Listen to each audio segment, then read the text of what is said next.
유시간자 TV 오늘 영상은 5급 교과서 한자어 13번째 시간으로 5개 단어를 보도록 하겠습니다. 먼저 역할이라는 단어를 보겠습니다. 역할은 불일역, 벨할로, 나누어 맡은 일을 뜻합니다. 불일역을 보겠습니다.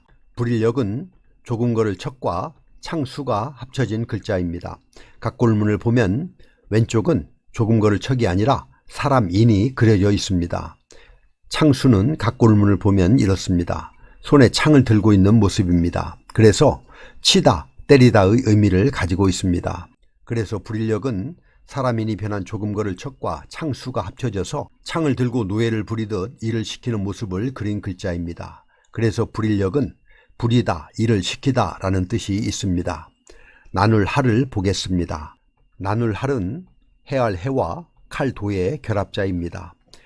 해할 해는 진면과 예쁠봉, 입구가 모여서 된 글자인데 예쁠봉은 흙덩이 위에 풀이 무성하게 자라있는 모습에서 예쁘다, 우거지다의 뜻의 글자인데 여기에서는 그 뜻과는 상관없이 흉기를 그린 것입니다. 집안에 어지러운 말다툼이 일어나고 있는 것을 그리고 있습니다. 그래서 해치다, 방해하다의 뜻을 가지고 있습니다. 나눌 할은 해할 해, 칼도가 더해진 글자로서 베다, 자르다, 나누다, 빼앗다 등의 뜻을 가지고 있습니다. 그래서 역할은 불일역, 나눌 할로, 나누어 맡은 일을 뜻합니다. 연상이라는 단어를 보겠습니다. 연상은 이따을 연, 생각상으로 어떤 사물을 보거나 듣거나 생각할 때 그와 관련 있는 사물이 머리에 떠오르는 일을 뜻합니다. 이따을 연을 보겠습니다. 이따을 연은 귀이와 실사가 합해진 글자입니다. 전쟁에서 자신이 죽인 적의 귀를 베어와서 실타래처럼 잇따라 매단 모습입니다. 잇따다, 잇다, 연계하다 등의 의미입니다. 생각상을 보겠습니다. 생각상은 서로상과 마음심이 합쳐진 글자입니다. 서로상은 나무목과 눈목이 합쳐져서 제목을 고르기 위해 나무를 자세히 살피는 모습에서 원래 자세히 보다 라는 뜻을 가진 글자인데 나무와 눈이 서로 마주본다는 데서 서로상이 되었습니다. 그래서 생각상은 서로상과 마음심이 합쳐져서 자신의 내면을 자세히 들여다본다는 의미로 생각하다, 상상하다 하는 뜻을 가지고 있습니다. 그래서 연상은 이따을 연, 생각상으로 이어서 하는 생각이다 라는 의미로 어떤 사물을 보거나 듣거나 생각할 때 그와 관련 있는 다른 사물이 머리에 떠오르는 일을 뜻합니다. 원인이라는 단어를 보겠습니다. 원인은 근본 원, 인할 인으로 사물의 말미암은 까닭이라는 뜻입니다. 근본 원을 보겠습니다. 근본 원은 언덕원이라고도 하는데 근본 원은 기슬엄과 샘천이 합해진 글자입니다. 샘천은 흰백과 물수가 위아래로 결합한 것으로 흰 물줄기가 끊임없이 흘러나오는 샘을 표현하고 있습니다.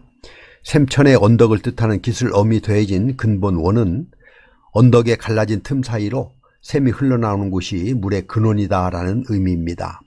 그러나 점차 언덕이라는 의미로 많이 쓰이게 되면서 앞에 물수를 더한 근원원이 또 만들어지게 되었습니다. 현재는 두 개의 글자가 같이 사용이 되고 있습니다. 근본, 근원 또는 언덕, 발판 등의 뜻입니다. 인할 인을 보겠습니다. 인할 인은 에어쌀 위와 사람을 뜻하는 큰 대가 합해진 글자입니다. 대개 모든 일의 원인은 그 사람을 둘러싼 것들에서 기인하기 때문에 인하다, 말미암다 라는 뜻이 되었고 자신을 둘러싸고 있는 것에 의지하다 라는 뜻도 생기게 되었습니다. 의지하다 라는 뜻으로 인할 인이 쓰인 글자를 보면 은의 은은 의지가 되는 대상에게 느끼는 마음을 나타내며 혼인 인은 여자가 의지가 될 만한 남자와 혼인함을 의미하는 글자입니다. 그래서 원인은 근본 원, 인할 인으로 사물의 말미암은 까닭이라는 뜻입니다. 인상이라는 단어를 보겠습니다. 인상은 도장인, 코끼리 상으로 사물이 사람의 마음에 주는 감각이나 마음에 깊이 새겨져 잊혀지지 않는 자취를 말합니다. 도장인을 보겠습니다. 도장인은 손톱조와 꿇어앉아 있는 모습인 병부절이 합해진 글자입니다. 도장인의 소전은 이런 모양입니다. 손으로 사람을 눌러 무릎을 꿇리고 있는 모습입니다. 여기서 눌러 찍는다는 의미가 나왔습니다. 도장, 인장, 찍다 등의 뜻입니다. 코끼리상을 보겠습니다. 코끼리상은 코끼리의 모습을 그렸습니다. 윗부분은 기다란 코이고 중간은 팔랑거리는 큰 귀를, 밑부분은 육중한 몸과 꼬리를 그렸습니다. 코끼리라는 뜻이고 상하나 모양, 형상 등의 뜻도 있습니다. 그래서 인상은 도장인 코끼리상으로 사물이 사람이 마음에 주는 감각이나 마음에 깊이 새겨져 잊혀지지 않는 자취를 말합니다. 창의적이라는 단어를 보겠습니다. 창의적은 비롯할 창, 뜻의, 관역적으로 새로운 생각이나 의견이라는 의미입니다. 비롯할 창을 보겠습니다. 비롯할 창은 곶집 창과 칼도가 합해진 글자입니다. 소전의 모습입니다. 곶집 창은 윗부분은 지붕이고 중간은 문짝, 아랫부분은 저장 공간으로 이루어진 창고를 그린 글자입니다. 그런데 비롯할 창에 있는 칼도는 소전을 보면 따비와 같은 농기구를 그린 것입니다. 고대 사람들이 모여 마을을 이룰 때 제일 먼저 하는 것이 음식을 저장할 수 있는 창고를 지었기 때문에 비롯할 창은 비롯하다, 시작하다 등의 뜻이 되었습니다. 뜻의를 보겠습니다. 뜻의는 소리음과 마음심이 위아래로 결합된 글자인데 소리음을 보면 소전에서는 이런 모양인데요. 입으로 나팔과 같은 악기를 물고 소리를 내고 있는 모습입니다. 말씀원과 다른 부분은 입구 안에 가로 획이 하나 더 있는 것으로 이것은 소리를 강조하기 위한 것입니다. 입의 모양이 가로 아래 형태로 바뀌었고 입에 물고 있는 악기의 형상이 설립의 모양으로 변하였습니다.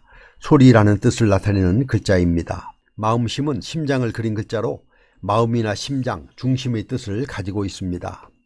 그래서 뜻의는 마음속에 품고 있는 것을 구체적인 소리로 나타낸 것이라는 의미로 뜻이나 의미, 생각 등을 뜻하는 글자입니다. 관역적을 보겠습니다.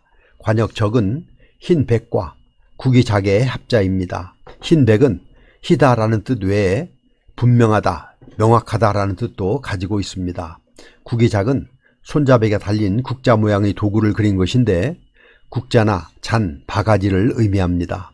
여기에서는 바가지로 쓰이는 표주박을 뜻하는데 그래서 관역적은 줄기에 달려있는 표주박은 멀리서도 분명하게 보이는 좋은 표적이 된다는 데서 관역, 목표, 분명하다 등의 의미로 사용되게 되었습니다. 그래서 창의적은 비롯할 창, 뜻의, 관역적으로 새로운 생각이나 의견이라는 의미입니다. 이렇게 해서 5급 교과서 한자어 13번째 시간으로 5개 단어를 알아보았습니다. 다시 한번 정리해보면 역할은 불일역, 벨할로 나누어 맡은 일을 뜻합니다. 연상은 잇따를 연, 생각상으로 어떤 사물을 보거나 듣거나 생각할 때 그와 관련 있는 다른 사물이 머리에 떠오르는 일을 뜻합니다. 원인은 근본원, 이날 인으로 사물의 말미암은 까닭이라는 뜻이고 인상은 도장인 코끼리상으로 사물이 사람이 마음에 주는 감각이나 마음에 깊이 새겨져 잊혀지지 않는 자취를 말하며 창의적은 비롯할 창, 뜻의, 관역적으로 새로운 생각이나 의견이라는 의미입니다. 그럼 우리 같이 한번 써보도록 하겠습니다. 다음 시간에도 계속해서 5급 교과서 한자어를 보도록 하겠습니다. 감사합니다.